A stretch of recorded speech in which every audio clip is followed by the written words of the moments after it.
जी sir बताइए, जो मामले का खुलासा हुआ डीएनए रिपोर्ट आई है कि जो चाचा था उसी ने इस तरह का दुष्कर्म किया। इसमें इस मामले में हमने पहले एक आरोपी सोमेश यादव को गिरफ्तार करके जेल भेजा था। तो अभी डीएनए रिपोर्ट जो आई है उससे कंफर्म होता है कि वही आरोपी है। और इसके अलावा जो और संदेही थे उनकी डीएनए रिपोर्ट नेगेटिव आई है, मतलब उसमें स्पष्ट होता है कि वो लोग आरोपी नहीं थे, इस घटना में शामिल नहीं थे। अब जांच का विषय ये है कि और किस-किस को इसके बारे में मालूम था और किसने उसका साथ दिया।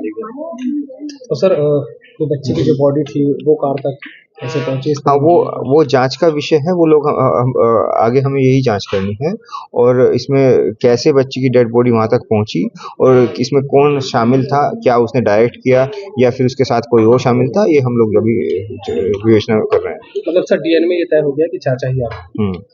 ठीक का प्रोफाइलिंग होता है और ये टेक्नोलॉजी शब्द है और डीएनए का जो पार्ट है, जो आरोपी का जो डीएनए सैंपल है वो बच्ची के बॉडी के पार्ट में जो डीएनए सैंपल किया गया उससे मैच हुआ है।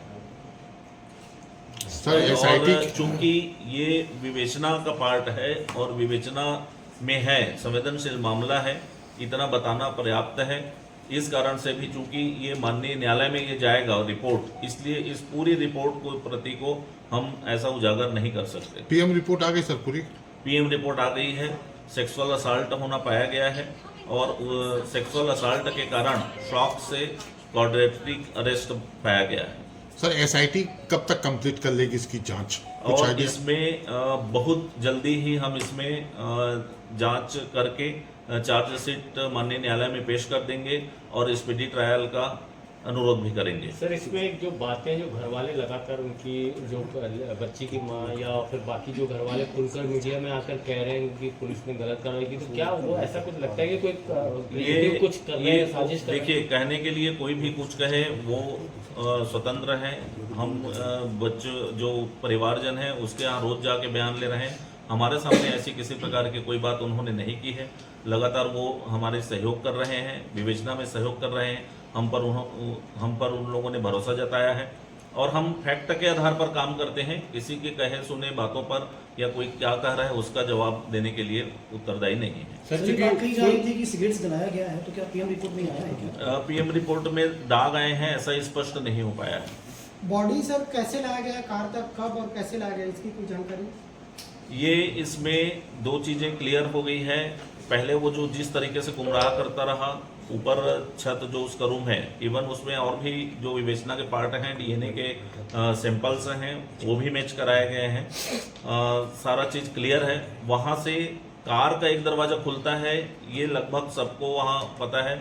महीने डेढ़ महीना से पहले वो कार का एक दरवाज़ा खुलता है।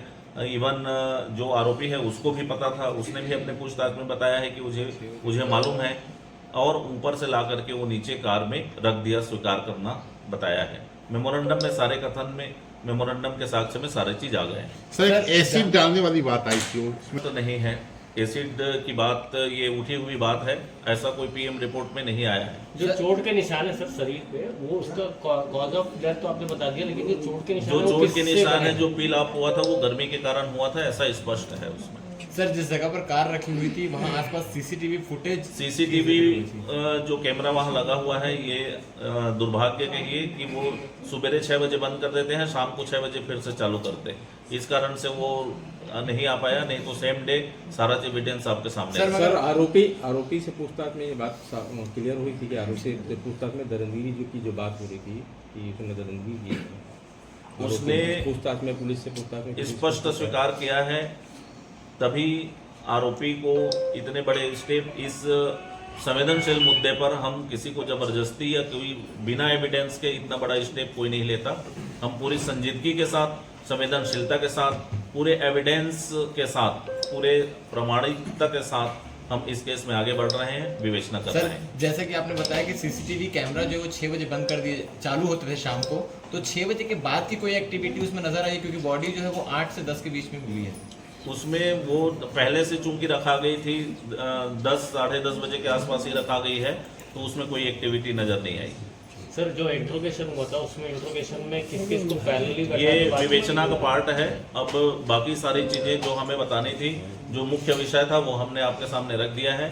अब एक एक चीज को प्लीज, विवेचना का पार्ट है, संवेदनशील मामला है, इसलिए अब वहां तक ना पहुंचे। सर कितने मीडिया वालों को आपने जांच में लिया है सर? किस जांच में?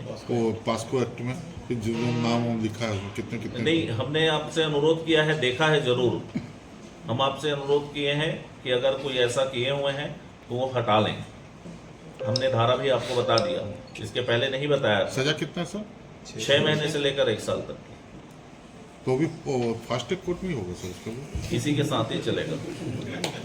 6 अप्रैल को मोहन नगर थाना क्षेत्र के ओम नगर में जो घटना घटित हुई थी, उसमें उस दिन प्रेस ब्रीफिंग आयोजित किया गया था। उसमें हमने कहा था कि समय समय पर इसमें प्रोग्रेस रिपोर्ट और जो भी चीज़ें निकल के तथ्य आएगी उस पर हम आपको अवगत कराते रहेंगे। उसी क्रम में यह प्रेस कॉन्फ्रेंस आयोजित किया गया है।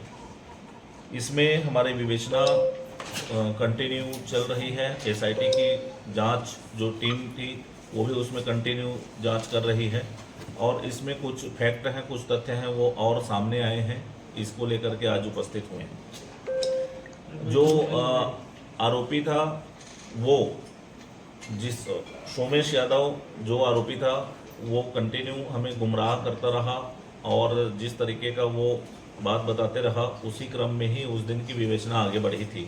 और संदेह के साथ साथ जब पुख्ता उस दिन हमें सबूत मिल चुके कि बच्ची का चप्पल का वहाँ पर मिलना, बच्ची का अंतिम समय पर उस घर से ही गायब होना, और वो जो हमें बताता रहा कि मैं काम करने गया था, पेंटिंग करने गया था, लेकिन वो कहीं नहीं गया था, वो भी स्पष्ट हो गया। उसके घर वाले भी इस बात को प्रमाणित किए कि वो घर पर ही था, कुछ समय के लिए बाहर हुआ था। ये जो फिजिकल एविडेंस हैं, जो साक्ष्य हैं, वो सारे चीज़ें के बाद हमने 3 आरोपियों को डीएनए सैंपल के लिए भेजा हुआ था। 2 अन्य संदेही भी थे साथ में। उन तीनों आरोपियों को डीएनए रिपोर्ट आ गई है। उसी के आधार पर अभी हम आपको जानकारी दे रहे हैं।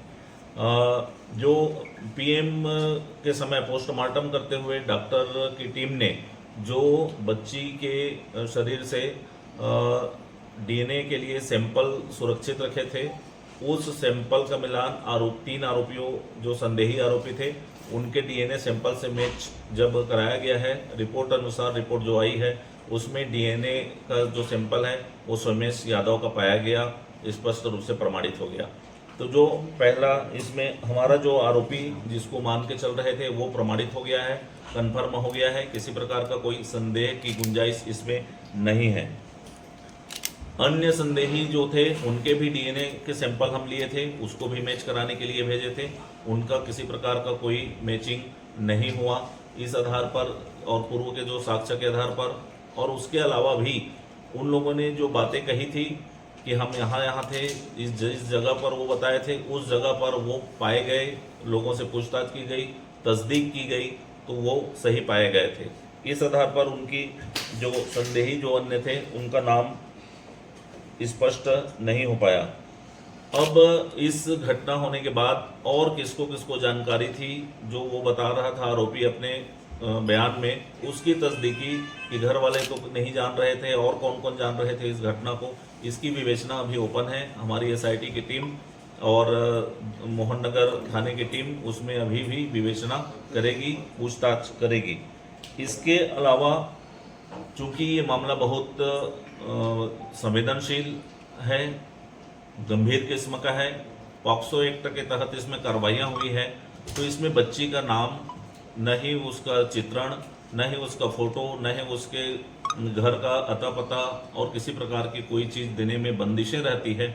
लेकिन हमारे कुछ मीडिया के साथी उसको नाम जब चलाए हैं, उसके परिवार का भी नाम ओपन किए हैं, उनसे आग्रह है कि उसको समय रहते डिलीट कर लें। पॉक्सो एक्ट के धारा 23 के तहत ये स्पष्ट मीडिया के लिए भी उसमें प्रावधान है कि इस तरह के अगर किसी प्रकार के कोई कृत्य करते हैं तो 6 माह से लेकर 1 साल तक की सज़ा का प्रावधान है। तो हमारा आग्रह है कि अगर कहीं पर भी नाम उजागर किए होंगे तो उसको डिलीट कर सकते हैं, अन्यथा इस पर भी हम अलग से पृथक से जानकारी लेंगे। इसमें संवेदनशीलता के साथ बच्ची का नाम उजागर ना हो, इसका हमें ध्यान रखना चाहिए।